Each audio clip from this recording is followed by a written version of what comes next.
Bem-vindo ao canal Olhando o Mundo com a Sociologia. No vídeo dessa semana, abordaremos o contraste entre as sociedades tradicionais e as sociedades modernas e vamos entender o argumento de Max Weber sobre o capitalismo moderno. Para ele, as práticas vinculadas à religião protestante favoreceram o estabelecimento do sistema capitalista lá no seu início. Quer entender melhor esse argumento?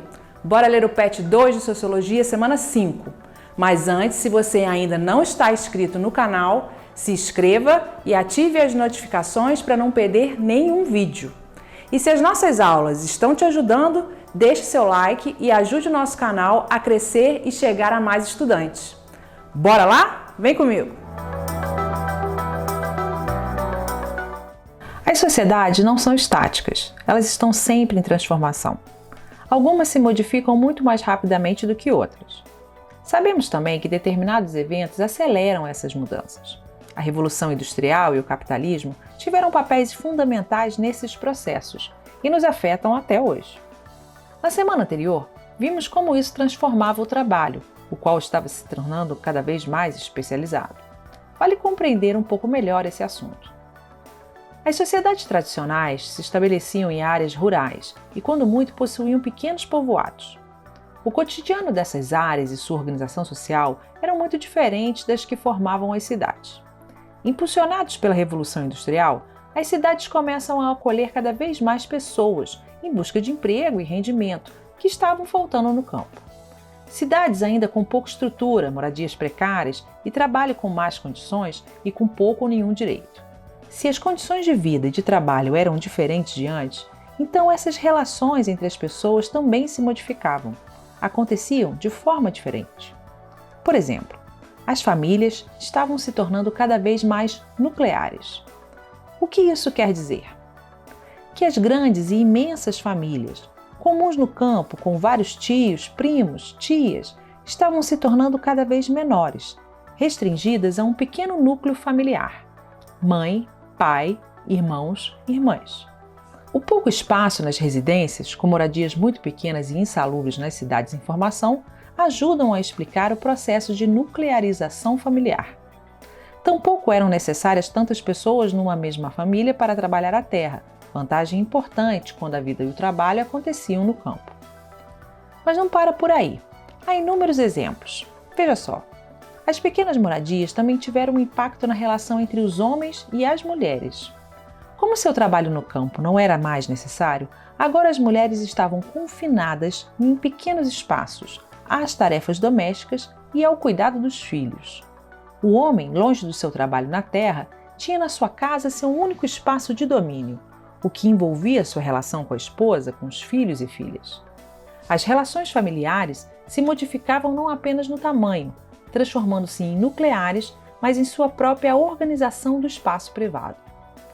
Max Weber, sociólogo alemão que viveu entre 1864 e 1920, traz uma importante contribuição para entender todo esse processo de mudança e solidificação de um novo sistema econômico dominante. Para ele, não foi apenas o poder das máquinas e do dinheiro que solidificou essas mudanças. O protestantismo, muito forte na Europa e Estados Unidos, fortalecia uma ética favorável ao capitalismo. Na verdade, a ética protestante se diferenciava da católica em alguns aspectos. Weber parte do pressuposto que a forma como o homem trabalha e busca seu sustento está diretamente relacionada com suas ideias, valores éticos e concepções de mundo. Em alguns casos, o trabalho influencia a construção de valores das pessoas. Porém, em outros casos, os valores influenciam como a sociedade vai se organizar para trabalhar. Weber atribuiu às crenças e valores religiosos um papel importante na conduta dos indivíduos na sociedade. Num dos seus livros mais proeminentes, A Ética Protestante e o Espírito do Capitalismo, ele defendeu a tese de que a religião protestante exerceu uma enorme influência no surgimento do modo de produção capitalista. Através do estudo da sociedade norte-americana, que tem maioria da população protestante, Weber percebeu que as pessoas dessa religião tendiam a trabalhar de forma mais intensa e a acumular mais dinheiro do que os outros grupos cristãos, como os católicos. Isso acontecia porque os protestantes acreditavam que trabalhar honestamente era uma missão divina e o enriquecimento era um sinal de bênção de Deus. Os grupos protestantes da época em que Weber fez o estudo eram muito exigentes na forma como seus fiéis deviam proceder e desencorajavam gastos com bens luxuosos. Por isso, o dinheiro ganho nos negócios era reinvestido na própria empresa, gerando um movimento cíclico de acumulação, reinvestimento, acumulação. Essa dinâmica fortaleceu o capitalismo nos Estados Unidos e favoreceu sua dispersão pelo mundo. Esse favorecimento do protestantismo ao funcionamento e expansão do capitalismo foi importante no seu início, mas, segundo Weber, o capitalismo logo passou a marchar com suas próprias pernas. Todo esse processo de mudança social, da migração do campo para as cidades, do trabalho mecanizado, da alta concentração de pessoas nas cidades, do fortalecimento do modelo econômico capitalista, nos permite começar a discutir o elemento de maior contraste na nossa sociedade atual: as desigualdades. Na semana 2 desse PET, fizemos uma pergunta: você saberia dizer uma lei da sociologia? Apesar da sociologia não possuir leis, podemos afirmar que há uma forte relação entre as desigualdades econômicas e uma série de problemas sociais que convivemos, como violência, acesso à moradia, alimentação, educação, emprego, saúde, direitos, mobilidade social, entre tantos outros. Temas que serão tratados pela sociologia no ensino médio. Pessoal, essa discussão apresentada no vídeo dessa semana é muito importante, porque através dela nós vamos conseguir compreender uma das maiores transições da vida social da humanidade. Foi a transição da sociedade tradicional para a sociedade capitalista. Isso impactou não só o mundo do trabalho, como a produção e a distribuição de mercadorias, mas também a constituição das famílias em todo o mundo. A composição das famílias nas sociedades tradicionais eram muito mais amplas do que a noção de família moderna. Com o aumento da população nas cidades, em espaços muito menores para conviver, começamos a identificar a família como um núcleo composto por pai, mãe e filhos. A esse processo damos o nome de nuclearização da família. Guarde esse conceito. Vamos precisar agora na correção das atividades. Questão número 1. Analise o gráfico ao lado. O eixo X equivale ao ano e o eixo Y equivale ao número de crianças por casal. Atenção, viu? Porque aqui no PET diz idade, mas está errado, galera. Antes de ler as alternativas, vamos analisar esse gráfico e percebam que ao longo do tempo, olha aqui o eixo X que mostra os anos 1800, 1900 e 2000. Todas as curvas caem vertiginosamente.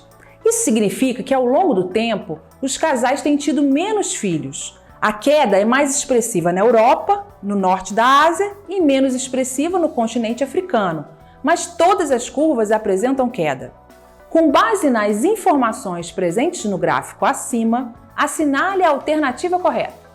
A. A população mundial está crescendo devido ao aumento da taxa de nascimento de crianças por casal.